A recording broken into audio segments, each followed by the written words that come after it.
अतिथिगण और इस गांव से और इस ब्लॉक से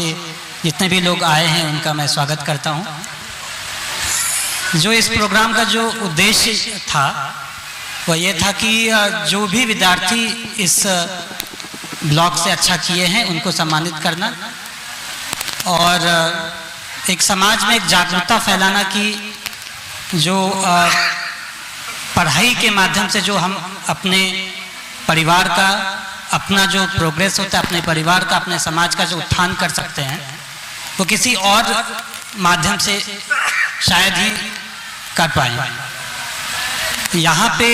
जितने भी लोग आए हैं उनसे मैं ये आग्रह करता हूँ कि समाज में जो भी लोग कुछ अच्छा किए हैं, अगर आपने अच्छे से पढ़ाई किया है या आप पत्रकार हैं या आप राजनीति में हैं या टीचर हैं, तो आपके पास काफ़ी ज़्यादा जो एक्सपीरियंस होता है, चाहे वो आप किताबों के माध्यम से ग्रहण किए हों या जो आपका जो जर्नी रहा है, जो लाइफ रहा है, उससे जो आप एक्सपीरियंस गेन किए हैं, तो उस चीज़ को आप समाज में ज़रूर फैलाएं कि हर सिविलाइजेशन को अगर हम देखेंगे तो एक सिविलाइजेशन का एक साइकिल होता है कि उत्थान होता है फिर पतन भी होता है। तो पतन होने का जो सबसे बड़ा रीज़न होता है वो ये होता है कि वहाँ के जो बुद्धिजीवी लोग हैं जब वो एसेप्ट करना बंद कर देते हैं तो उस समाज का पतन स्टार्ट हो जाता है। मैं यहाँ के SHO साहब से भी बात कर रहा था कि यहाँ का जो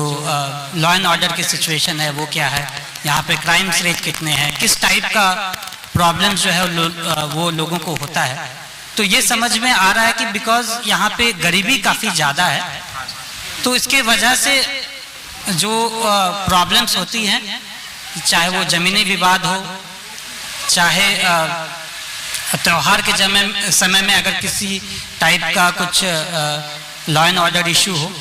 तो ये सब का जो निरंतरण जो इसमें जो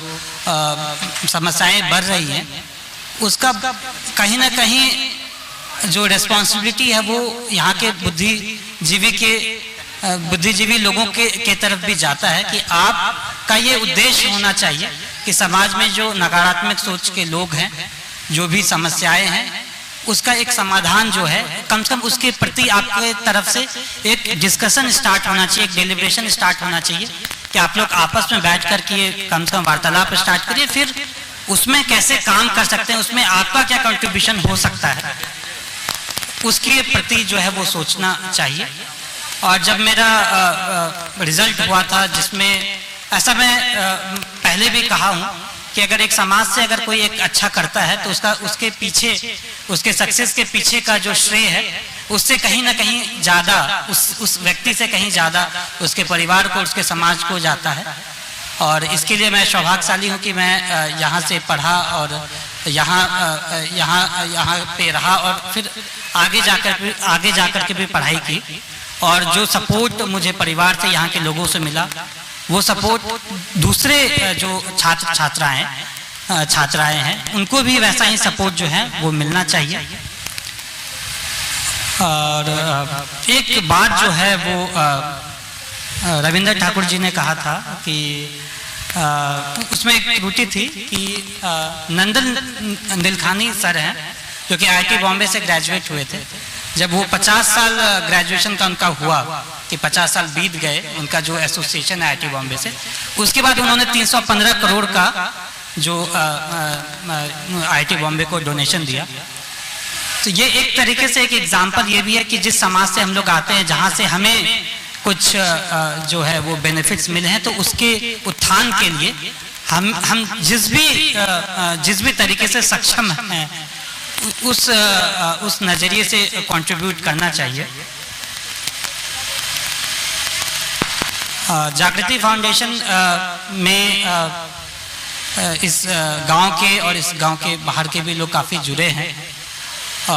मेरा ये संदेश उनके लिए रहेगा कि आप जो भी आप जिस भी क्षेत्र में काम करते हैं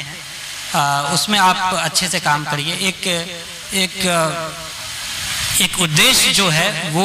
फिक्स होना चाहिए कि आपका एम क्या है। फिर उस एम पे आप कोशिश करें कि उस पे कैसे आप जो है वो काम कर सकते हैं। और जब आपका उद्देश्य फिक्स होगा, उद्देश्य जो है वो अच्छा होगा,